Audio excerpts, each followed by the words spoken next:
Boa noite, meus amigos. Boa noite àqueles também que nos acompanham pela internet. Muita paz e que Jesus nos abençoe e nos ilumine em mais este momento de reflexão. Para a gente começar a refletir sobre o perdão, eu gostaria de lembrar aqui uma passagem que está no livro Paulo e Estevão, que é uma pérola, da literatura espírita, esse livro maravilhoso, ditado por Emmanuel, na psicografia de Chico Xavier. Então, quando Emmanuel narra momentos finais da missão de Paulo, ele que já tinha fundado vários grupos, constituído vários grupos por onde ele passava, porque por cada cidade por onde ele passava, por cada lugar, ele deixava ali um grupinho de pessoas para estudarem a mensagem do Cristo, porque já tinha aqueles primeiros escritos de Levi, que viriam a ser futuramente o Evangelho de Mateus. Então, por onde ele passava, ele formava um grupo, que tinha lá o nome de eclesias, e foi traduzido para igrejas. Então, essa palavra igrejas, ele formava igrejas.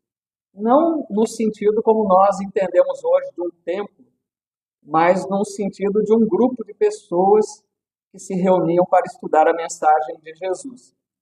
Então, eu quero buscar aqui um momento já quando Paulo está na cidade de Corinto, depois de muitas jornadas, depois de muitas viagens, depois de muito trabalho já para Jesus, ele já estava nos momentos finais da sua vida em Corinto e ele preparava-se para visitar a cidade de Roma. Era a próxima meta de Paulo. Ele queria levar a mensagem de Jesus à capital do Império Romano. E tudo caminhava às mil maravilhas para que ele alcançasse êxito nessa tarefa de viajar a Roma. Quando tudo encaminhava muito bem, surge de repente um mensageiro da cidade de Jerusalém que trazia para Paulo uma carta remetida por Tiago, um apóstolo de Jesus. Tiago menor, porque haviam 2 Tiagos, filho de Alfeu. Então, Tiago era um daqueles que estavam à frente do trabalho na Casa do Caminho, em Jerusalém.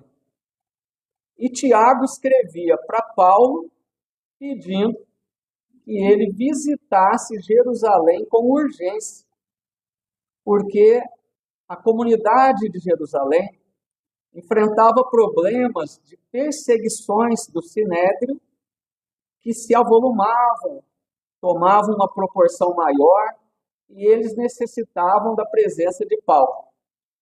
Conforme Paulo de Tarso lia a carta, ele foi se empalidecendo, porque ele começou a perceber na leitura da carta que aquele pedido de Tiago viria atrapalhar o seu plano de viajar para Roma.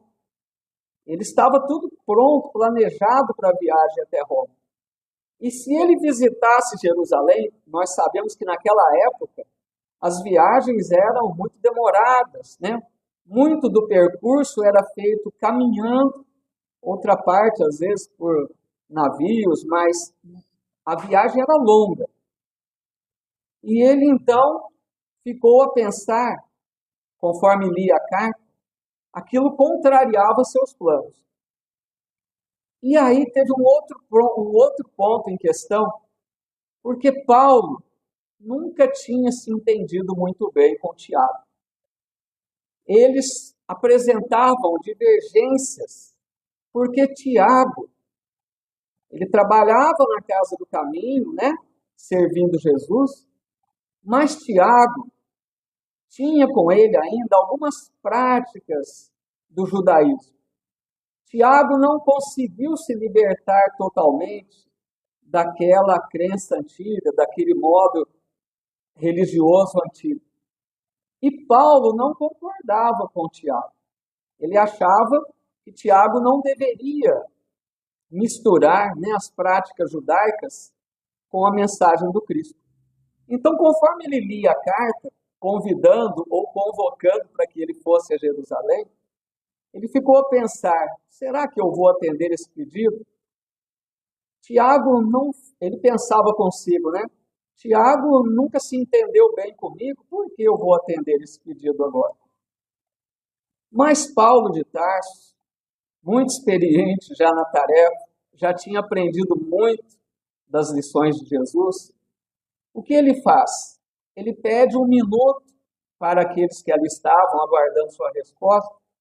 Ele adentra na casa onde se encontrava, vai até um cômodo da carta, ou um cômodo da casa, fecha a porta daquele cômodo e vai fazer uma oração a Jesus, pedindo a iluminação necessária para que ele decidisse. Ele vai para Jerusalém atender o pedido ou ele segue para Roma, como era o seu plano, e diz a Tiago que não seria possível. Então ele vai, faz a oração, e ele pega, então, do pergaminho, dos escritos de Levi, como nós também temos o hábito, às vezes, de pegar o Evangelho e abrir aleatoriamente, para ler uma mensagem que traga uma resposta para aquilo que a gente anseia. Então ele pegou o pergaminho para abrir, né, e ter ali uma luz. Quando ele abre aquele pergaminho, ele leu: concilia-te depressa com o teu adversário. E aí não precisou mais nada. Ele diz ao mensageiro que ele iria sim para Jerusalém. Cancela a viagem a Roma, coisa que ele iria mais tarde, como nós vemos no livro, mas ele já iria preso, que é uma outra questão. Mas então ele diz ao mensageiro que iria para Jerusalém atender ao pedido, e assim ele, em poucos dias, vai para Jerusalém. E nessa viagem longa, ele foi parando em cada lugar, em cada cidade onde ele havia deixado um grupo de pessoas para revisitá-los. Aquela viagem demorada. E quando ele chega, então, à casa do caminho, onde estava Tiago, ele olha para Tiago, que já não via há algum tempo, ele já não se encontrava fazia um tempo. E ele olha para Tiago e percebe Tiago humilde. Ele observa Tiago envelhecido, exausto. Os dois estavam já envelhecidos pelas lutas, né, que eles enfrentavam. E ao contrário de outras vezes, ele sentiu uma enorme simpatia por Tiago. Olha que beleza. Ele olhou para Tiago com outros olhos, porque ele começou a compreender que Tiago era uma peça importante naquela casa. Tiago enfrentava lutas difíceis para manter aquela casa aberta. Ele tinha que fazer um entendimento com os doutores da lei para que não levassem tanto problemas, né, para a manutenção daquela obra. Então, Tiago tinha uma tarefa importante. E ele, apesar de ter as práticas ainda do judaísmo, poucas, né, mas tinha, ele contribuía muito com a tarefa de Jesus. Ele era um trabalhador incansável. E Paulo, então, começou a se dar conta disso. Ele começou a olhar para Tiago com esse outro olhar, percebendo tudo de bom que ele havia feito. Eles conversam longamente, expõem ali os detalhes, e assim Paulo muda o olhar para com Tiago. E isso, amigos, é uma lição para todos nós. Porque as pessoas se modificam, as pessoas se transformam.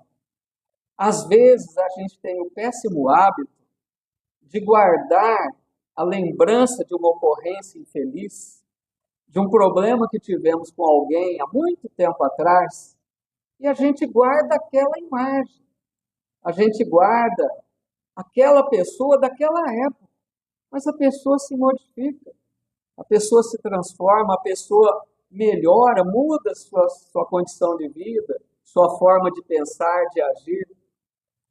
Então pensemos, amigos, se até os discípulos do Cristo tiveram problemas lá de relacionamento, de entendimento, imagina conosco, né?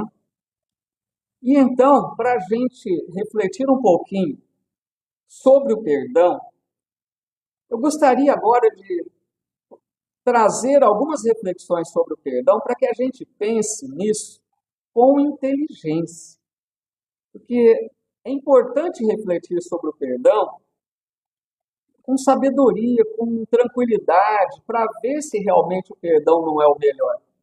Primeira questão que eu penso aqui: quem perdoa geralmente é o primeiro beneficiado. Quando a gente perdoa, às vezes a gente pensa que nós estamos fazendo uma caridade para a pessoa que nós perdoamos, que nós estamos dando um presente para outra pessoa. Mas nós somos os primeiros beneficiados. Quem perdoa se liberta do mal. Porque quando a pessoa não perdoa, a pessoa mantém uma ligação doentia com o outro.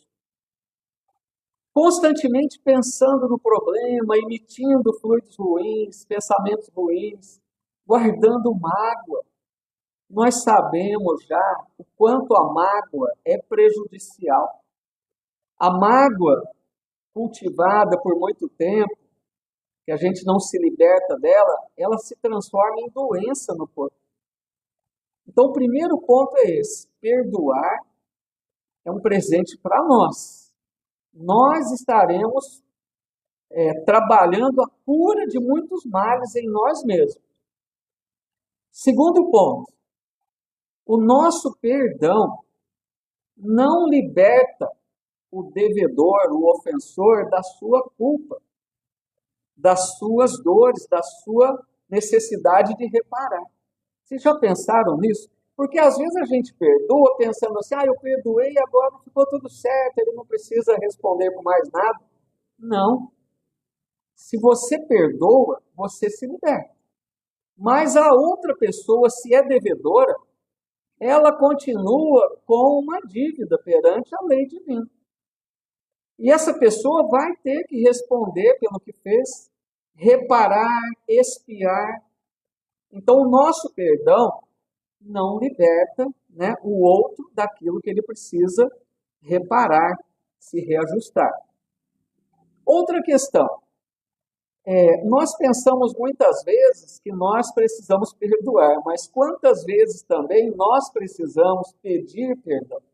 Nós também erramos muito, e é importante que reconheçamos isso, mas muitas pessoas às vezes alegam um problema, que tentam se desculpar com o outro, tentam pedir perdão e o outro não perdoa.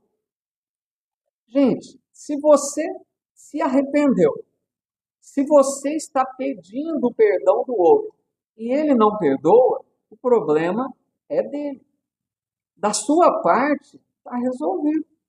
Você se arrependeu, você vai evitar agir daquela forma, você tentou, né, pedir o perdão que te perdoasse, então, se não perdoa, da sua parte está tranquilo. Outra questão para a gente pensar. Nós precisamos exercitar o perdão nas coisas mais simples para que nós nos preparemos para possíveis situações mais difíceis. Então, no dia a dia, nós temos muitas oportunidades de treinar o perdão. Na convivência no lar, de repente é uma fala agressiva que a gente recebe, uma ofensa, os atritos pequenos. Então, a gente precisa se exercitar nessas situações. Quanto mais a gente tem facilidade de perdoar logo, não fiquemos arrastando coisas. Né? Porque na convivência, toda hora, há necessidade desse perdão mais simples. E esse perdão mais simples, quanto mais rápido a gente consegue fazê-lo, nós vamos nos preparando. Pode ser que um dia nós enfrentemos uma situação mais difícil. que vai exigir um perdão muito maior, mas nós já estaremos preparados para isso. Agora eu me lembro aqui uma frase de Emmanuel, que ele diz assim: quem aprende a perdoar tem caminho livre pela frente. É muito interessante isso, porque quando a gente perdoa, nós nos libertamos das amarras, daquela ligação doentia com o outro. Pensem, por exemplo, na reencarnação. O espírito que vai reencarnar, que faz o seu planejamento reencarnatório, se ele tem problemas mal resolvidos, que não perdoou, que tem lá desajustes, desafetos, ele está preso àquela situação. Ele não é livre para planejar a próxima reencarnação. Às vezes ele tem planos, metas, mas tem um problema. Tem algo ali que ele arrasta. Então é isso, quem aprende a perdoar tem caminho livre. Não está preso, né, às situações, às pessoas. Outro ponto importante, gente. Nós convivemos na Terra com pessoas de diferentes níveis evolutivos. A gente precisa ter ciência disso. Aqui na Terra, acreditem, há pessoas, e muitas, que já se encontram como seres regenerados na Terra. Pessoas que vivem fraternalmente, com noção de ética, de respeito, de amor ao próximo, que perdoam com facilidade, que são úteis, que ajudam sempre que necessário. São pessoas regeneradas. Já estão prontas para o mundo de regeneração. Mas, por outro lado, tem pessoas, espíritos mal chegados à Terra. Espíritos de uma brutalidade, de uma crueldade. Então vejam os dois extremos. Regenerados e seres ainda, né, no início da evolução praticamente. E entre esses dois extremos, uma infinidade de gradações. Então, quando a gente tem um problema com alguém, nós precisamos saber que espírito é esse. Se for um ser regenerado, não tem problema nenhum, vai nos perdoar na hora. Mas e se for essa pessoa que não tem um conhecimento como nós já temos? Como que essa pessoa vai agir conosco? Então, digo isso por quê? Estejamos preparados, porque muitas vezes conviveremos com pessoas que não têm noções mínimas ainda de evangelho. Pessoas que vão agredir, que vão ferir, que vão prejudicar. Se nós não tivermos um pouco de compreensão, nós teremos muitos problemas. Então, a compreensão é essencial. Entender que aquela pessoa não consegue oferecer mais do que aquilo, para que a gente não seja tão rigoroso, né, para com essa pessoa. Outro ponto importante, penso eu, a dificuldade de perdoar está no entendimento equivocado que muitas pessoas têm sobre injustiça. Porque na Terra, se nós analisarmos o espaço, berço, túmulo, tem muitas injustiças. Quantas pessoas boas que são agredidas, que são prejudicadas, que são ofendidas, pessoas que a gente diz assim, não merecia isso. Então, tem uma frase muito sábia que diz assim: no mundo há muitas injustiças, mas não há injustiçado. De uma sabedoria essa frase. Por quê tem muitas injustiças? Se nós considerarmos esse espaço, só a existência atual. Injustiças há. Agora, nós que sabemos da reencarnação, a pessoa boa de hoje foi um devedor do passado. Deus não permitiria uma injustiça para quem quer que seja. Então, gente, se nós recebemos algo de ruim que nós dizemos assim, eu não merecia isso, repense a frase. Repense isso. Eu não merecia isso, hoje pode ser. Mas quem te garante que a lei de causa e efeito não bate a sua porta para cobrar algo do passado? E um pensamento muito sério para a gente raciocinar sobre ele, a pessoa, o agressor, muitas vezes não passa de um instrumento da lei divina. Porque veja uma coisa, ninguém nasce para fazer o mal. Ninguém tem tarefa de fazer. Porque a gente poderia pensar, mas como que eu vou acertar uma dívida se ninguém nasce para fazer o mal? Melhor se não tivesse ninguém para fazer o mal. Mas o que acontece? Muitos que estão na Terra hoje, pelo seu livre-arbítrio, escolhem fazer o mal. Decisão da pessoa, não nasceu para isso. Agora, essa pessoa quer fazer o mal. Quem ela vai encontrar pelo seu caminho para fazer o mal? Alguém que deve. Senão, Deus seria injusto. Então, existe uma engenharia celeste, vamos dizer assim, que faz com que aquele que quer agredir só encontre pela sua frente quem deve. Enquanto um se liberta da dívida, o outro contrai uma dívida. Por isso, Jesus disse, é necessário que venham os escândalos, mas ai daquele por quem o escândalo vem, porque não era para fazer o mal. E por fim, para fechar essa série de pensamentos sobre o perdão, se nós queremos ser um bom cristão e um verdadeiro espírita, precisamos perdoar. Pensemos nisso. E recordando então uma bem-aventurança, Mateus capítulo 5, Jesus diz, bem-aventurados os que são misericordiosos, porque obterão misericórdia. E como que nós precisamos da misericórdia de Deus? Basta pensar na reencarnação. Nós imaginamos, né, o quanto que nós já provavelmente erramos em reencarnações passadas. Todos nós, em geral, provavelmente já erramos muito.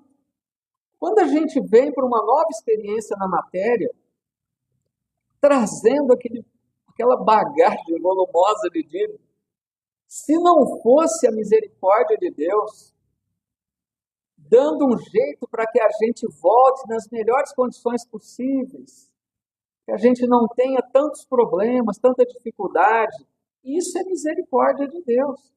Se Deus exigisse na mesma proporção da nossa dívida, seria insuportável. Então as coisas são facilitadas para nós, para que a gente vá, no tempo que for preciso, resgatando, reparando, aprendendo a fazer melhor. Então, quanto mais nós formos misericordiosos para com o outro, maior também será a misericórdia de Deus para conosco. E falando em misericórdia, me recordei de uma mensagem do Emmanuel, através do Chico, no livro Palavras de Vida Eterna, lição 69, intitulada Na Luz da Compaixão. E o Emmanuel comenta justamente essa frase, bem-aventurados os misericordiosos, porque alcançarão misericórdia.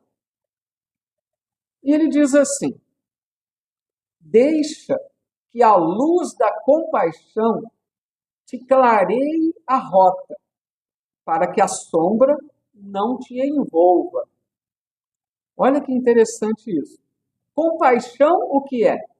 Aquele sentimento piedoso, né? De nós sentirmos um pouco da dor do outro.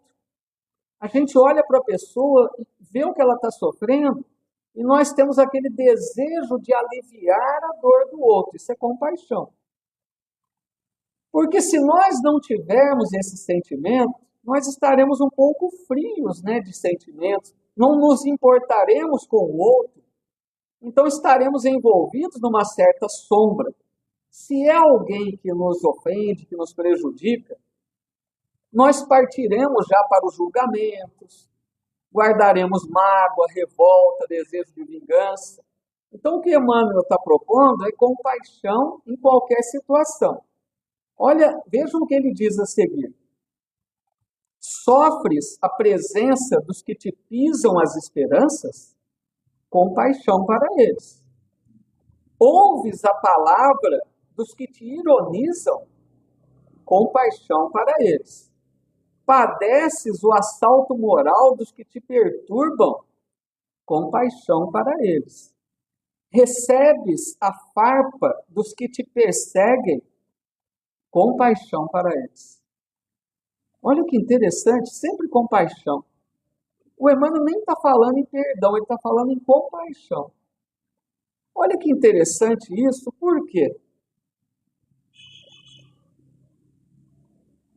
Se é compaixão, gente, é porque o Emmanuel está analisando que essas pessoas que nos agridem, que nos ofendem, que nos prejudicam, eles sofrem. Eles estão enfermos. São doentes da alma. É essa a conclusão. Porque a gente olha para a pessoa que nos agride, imaginando alguém muito mal, alguém muito perverso, a gente só vê esse lado. Mas se a gente tiver o olhar do Evangelho, nós vamos olhar para essa pessoa e ver que é alguém carente. Essa pessoa faz sofrer, mas ela sofre primeiro. É alguém enfermo. Então, Emmanuel está propondo compaixão. Olha que lição profunda, né? Porque nós sofremos constantemente, né, na convivência, desilusões, ofensas, né? Tudo isso perturba, rouba a nossa paz. Mas será que a gente vai guardar mágoa, desejar vingar-se? Então, aqui a proposta é que nós olhemos para essas pessoas com outro olhar. Comecemos a pensar que, antes de tudo, são irmãos nossos desviados do caminho do bem. São irmãos que ainda não aprenderam a agir de forma melhor. E outra questão, gente, eles sofrem desde já e sofrerão as consequências do mal que estão fazendo. Então, por isso Emmanuel propõe compaixão. Busquemos lembrar do Cristo, né, que sempre assim agiu. Jesus disse, eu vim para os doentes e não para os sãos.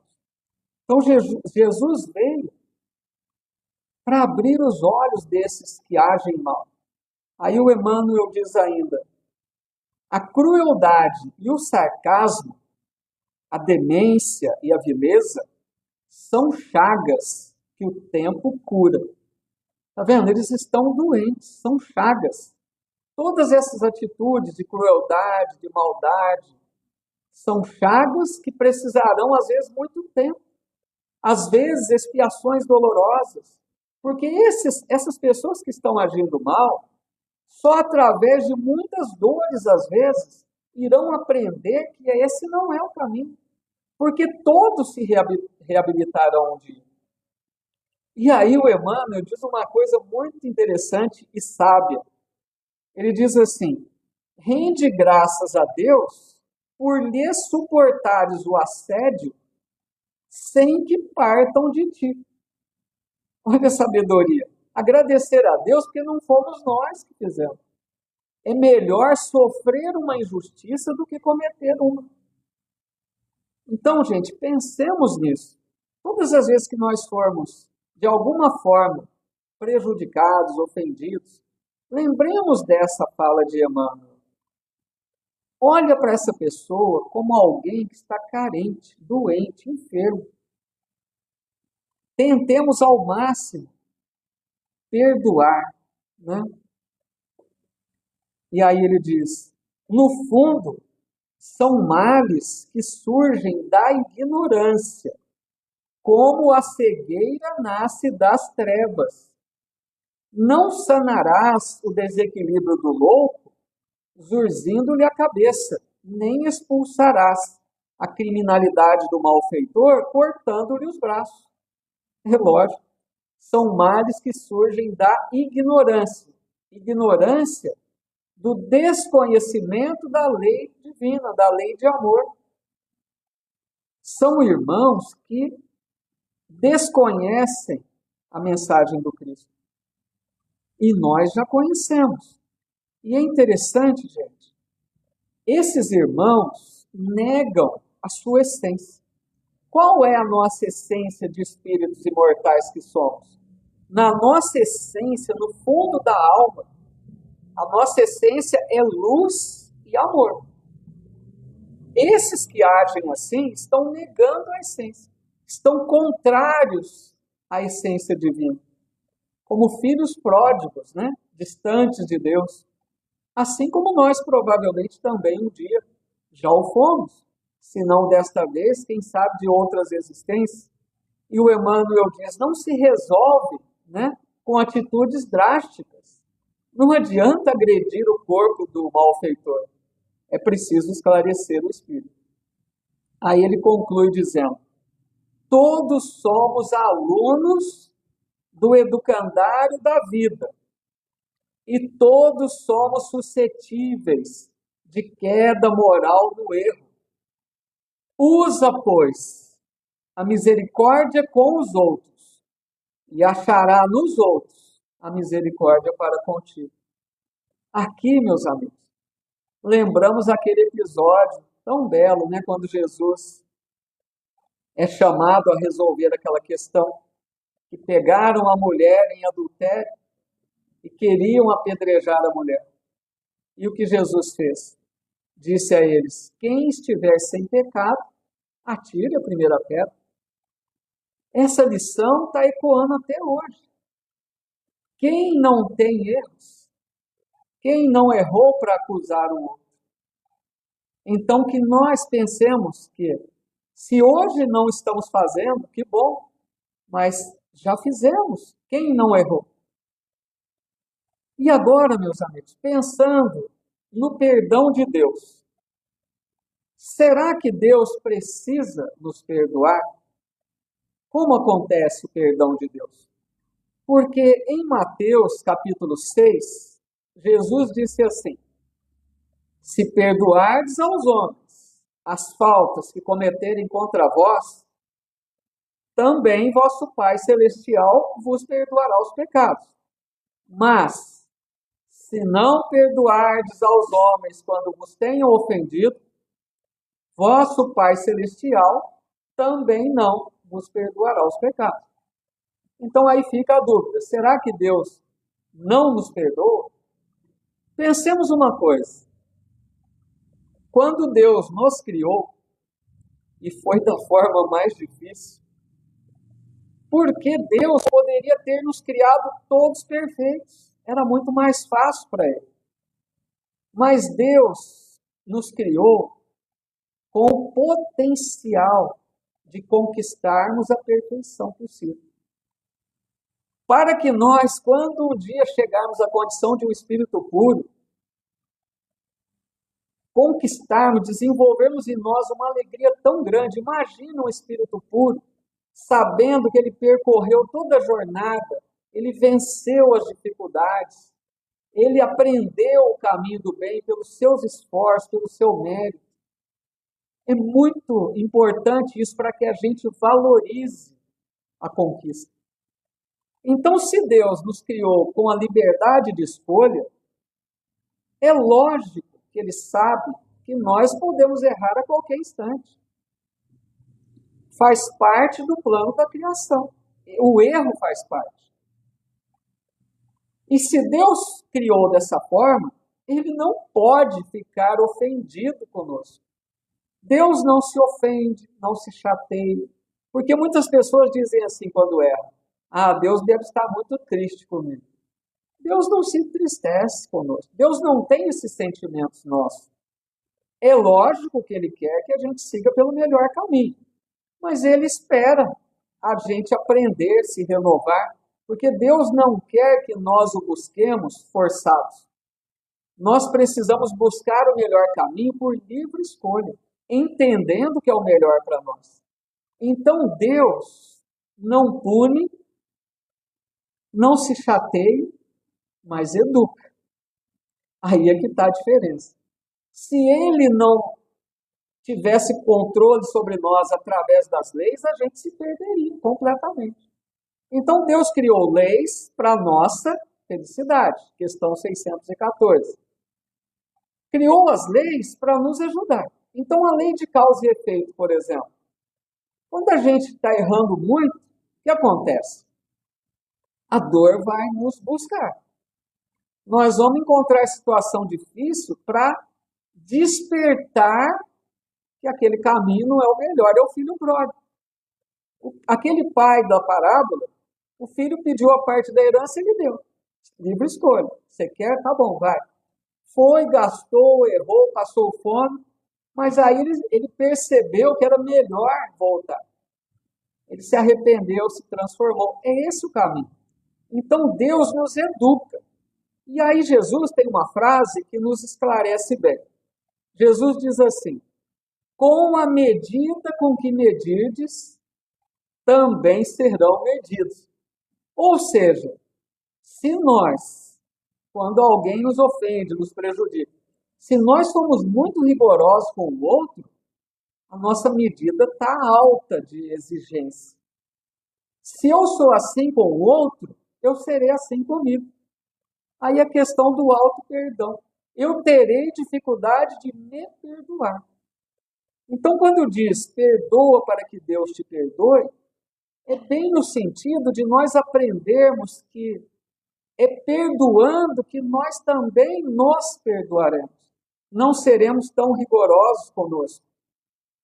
E aí a questão 661 do Livro dos Espíritos, Kardec perguntou assim: pode-se pedir eficazmente a Deus o perdão das faltas?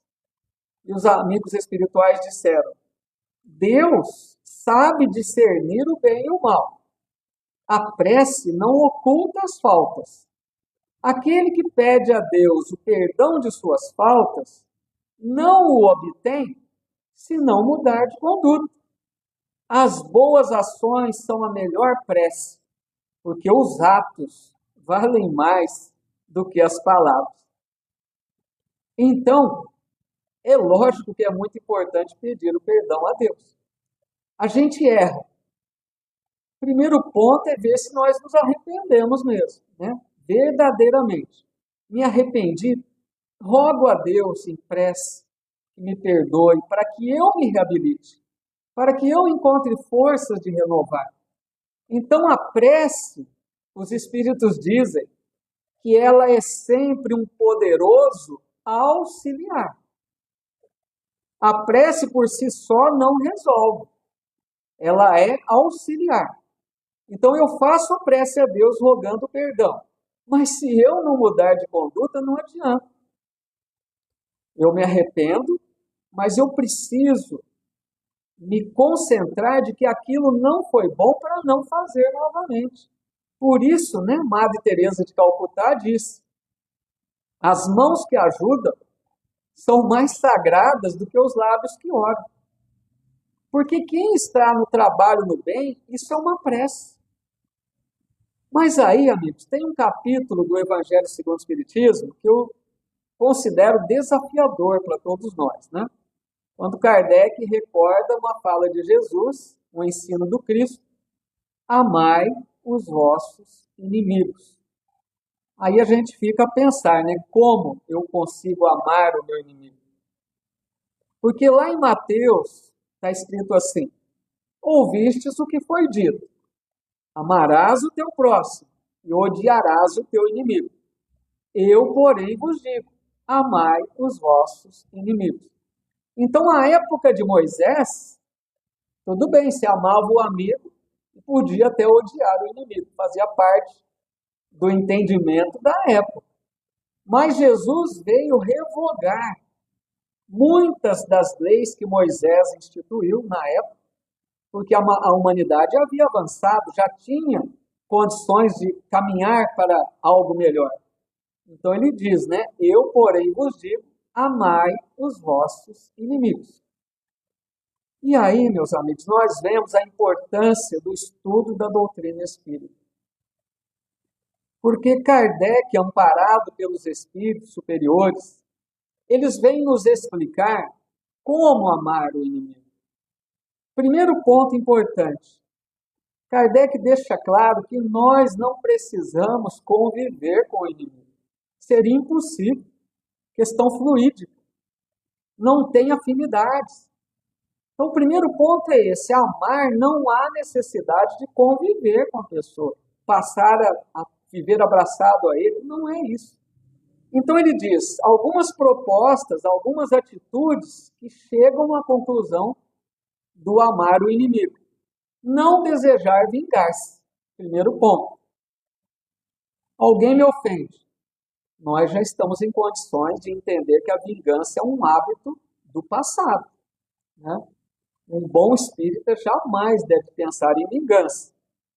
Não retribuir o mal com o mal. Então a pessoa nos fez mal. Eu não vou me vingar.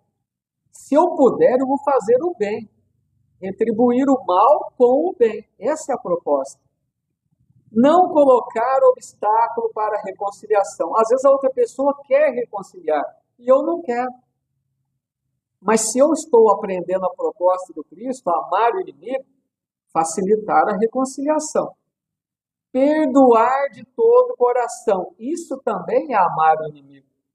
E a última coisa, orar por eles. Então eu proponho começar pela mais fácil. Comecemos orando por quem nos agride, por quem nos persegue, por quem nos ofende.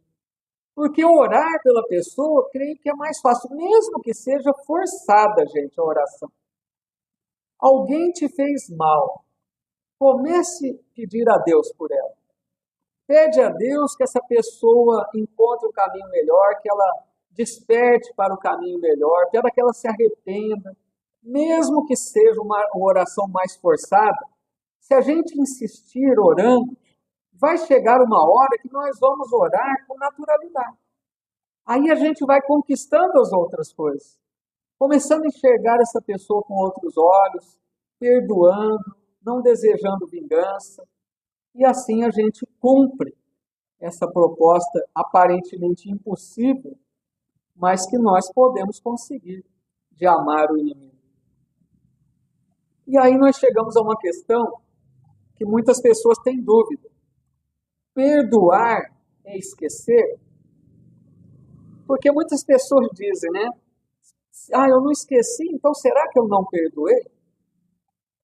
Paulo, apóstolo, no Evangelho segundo o Espiritismo, capítulo 10, ele diz assim: o esquecimento completo e absoluto das ofensas é peculiar às grandes almas.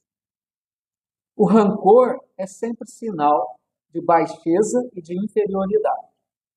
Mas esse esquecimento que o Paulo de Tarso fala aqui em espírito, não é questão de memória. Gente, a memória não se apaga. Aquilo que aconteceu está registrado. Não quer dizer que nós temos que apagar, esquecer, não é isso. Qual que é a diferença?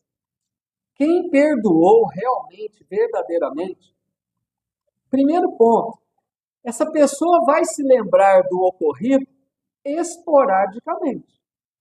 De repente alguém fala alguma coisa que te remete lá àquela situação, aí você lembra. Mas com a grande diferença que a pessoa recorda sem sentir as mesmas coisas da época. Ela se recorda tranquila, não sente raiva, não tem ressentimento, não tem desejo de vingança. Então essa pessoa perdoou verdadeiramente, mesmo que se lembre esporadicamente. Muito contrário daquela outra, que além de se recordar constantemente, toda hora pensando no problema, e todas as vezes que se lembra, é tomada de raiva, de ressentimento, de ódio. Então fica muito claro, né? Quem perdoou e quem não perdoou. Caminhando aqui para o nosso encerramento, tem uma fala de Chico Xavier muito sábia. Eu achei muito interessante essa fala do Chico, porque ele diz assim, que Jesus se referiu ao perdão diversas vezes. E é verdade. Se nós pegarmos o Evangelho, procurem quantas vezes se fala de perdão. Inúmeras vezes. Mas o Chico diz assim: mas eu creio dizer que Jesus deixou o episódio da cruz como derradeira lição, esperando o momento de exemplificar. Porque pensem, gente, quando Jesus estava na cruz, depois de toda aquela maldade que nós todos, humanidade, fizemos com ele, de toda ingratidão, de toda injustiça, Jesus ergue os olhos ao alto e pede: Pai, perdoa-lhes, eles não sabem o que fazem. Então o Chico se recorda dessa fala de Jesus, dizendo que Jesus deixou essa lição por último, para que ele mostrasse o perdão em mais alto grau. Ele, o justo, que não merecia nada daquilo, ofertou o maior perdão da história. E Chico diz assim: o ensinamento foi gravado a fogo na consciência da humanidade. E é verdade, gente. Quando nós estivermos em dúvida se perdoamos ou não, lembremos de Jesus, que nada devia e ofertou o maior perdão. Que nós possamos, pelo menos fazer um esforço maior. E para a gente encerrar, então, eu encontrei na internet uma história muito bonita sobre o perdão. Ela está narrada pelo Divaldo Franco, desencarnado há pouco. Então, o Divaldo narra essa história ao sabor da sua emoção. E eu vou contar aqui com as minhas palavras, mas depois procurem também. É lógico que na fala do Divaldo vai ser muito mais emocionante.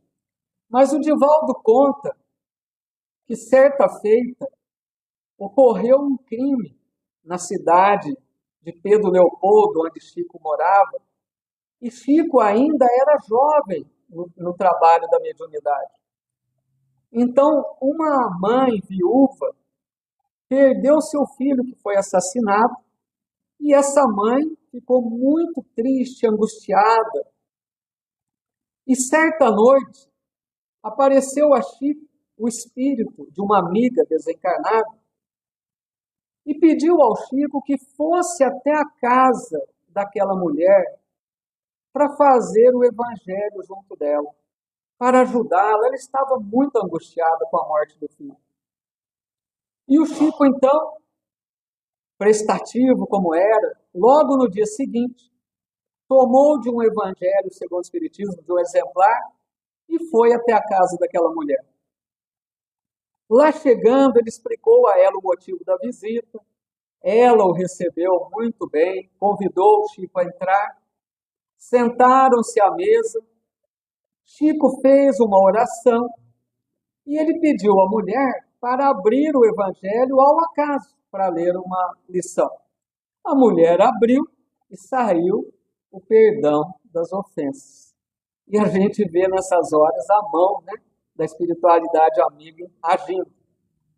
Então Chico se preparou para começar a ler quando alguém bateu a porta. A mulher pediu um instante, foi atender. Lá ela percebeu que estava um homem maltrapilho, pedindo algo para comer, que ele estava com muita fome. Aquela mulher, bondosa como ela era, ela ficou de coração apertado. Ela disse ao homem: meu filho, nesse momento eu não consigo te oferecer algo para comer, porque eu estou nesse momento com uma pessoa fazendo um momento de oração. Mas se você tiver um pouco de paciência, eu te convido a entrar. Participa conosco da oração e ao final eu te preparo um pequeno jantar. Aquele homem nem acreditava nessa bondade tão grande e ele aceitou e entrou. Sentou-se à mesa junto do Chico e da mulher e o Chico então começou a ler o perdão das ofensas. Conforme Chico lia, o ambiente era envolvido com uma luz, com uma paz. E a hora que o Chico terminou de ler, ele disse àquela mulher: minha irmã, você quer dizer algumas palavras? E aquela mulher estava já com lágrimas nos olhos, emocionada pela lição, por aquele ambiente que a envolvia. E ela, na sua simplicidade, ela disse mais ou menos assim: seu Chico, eu não saberia dizer por que aconteceu isso com meu filho, mas eu tenho fé em Deus que deve haver uma explicação para tudo isso. Deus não é injusto, todos nós erramos. E eu digo ao Senhor, seu Chico, eu tenho muita dó dessa pessoa que tirou a vida de meu filho.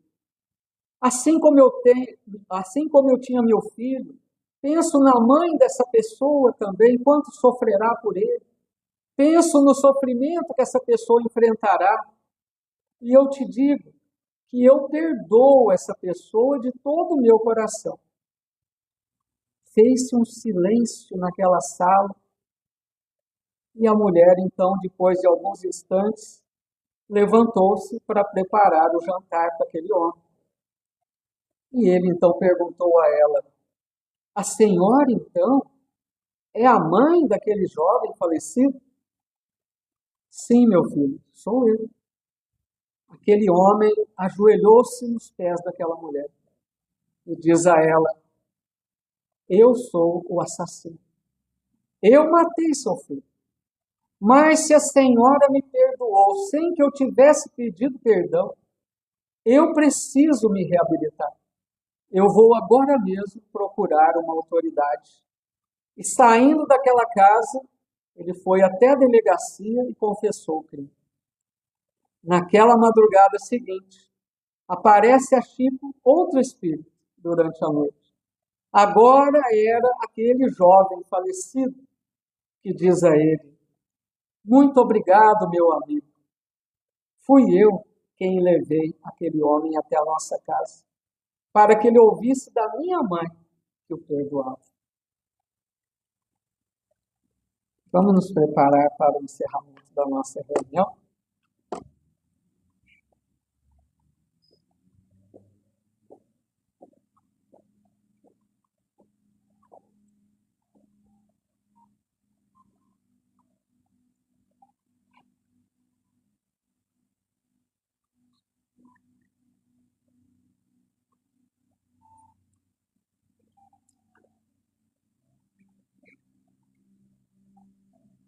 Nesses momentos finais,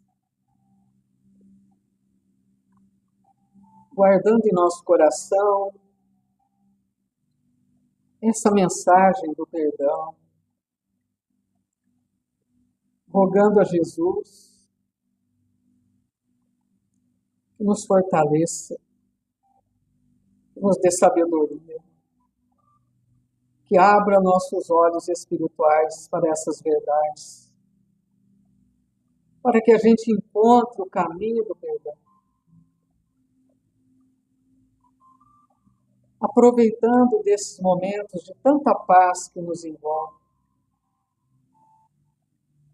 elevemos o nosso pensamento de gratidão a Deus, a Jesus, a Maria, nossa Mãe Santíssima, aos espíritos, amigos, trabalhadores desta casa, por tantas bênçãos que nós recebemos em nossa vida. Como é bom poder estar aqui nesta casa, sentindo dessa paz, comungando desses pensamentos. Que a cada dia da nossa vida nós possamos compreender um pouco melhor o Evangelho.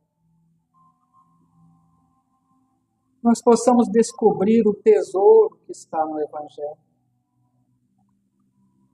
Para que a gente encontre o caminho da verdadeira felicidade.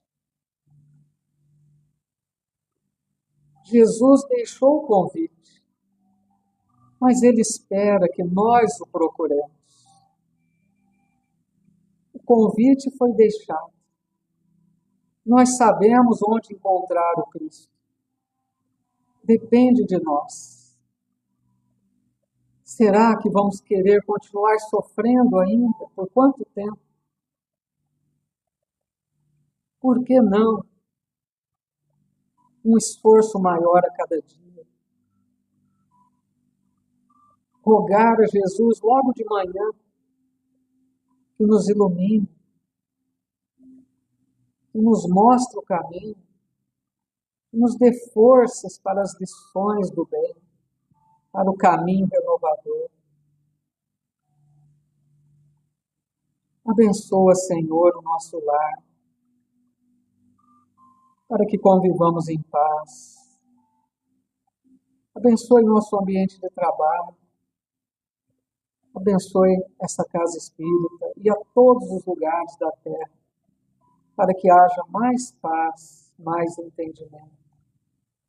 Abençoa, Senhor, nossos familiares já desencarnados, que estejam bem, se preparando para voltar, que recebam nosso carinho, nossa lembrança, nossa gratidão. E muito obrigado, Jesus, por mais este momento. Estivemos reunidos em Teu nome, com a Tua presença entre nós, através dos Teus mensageiros de luz. Que nós sigamos na Tua santa paz. Que assim seja.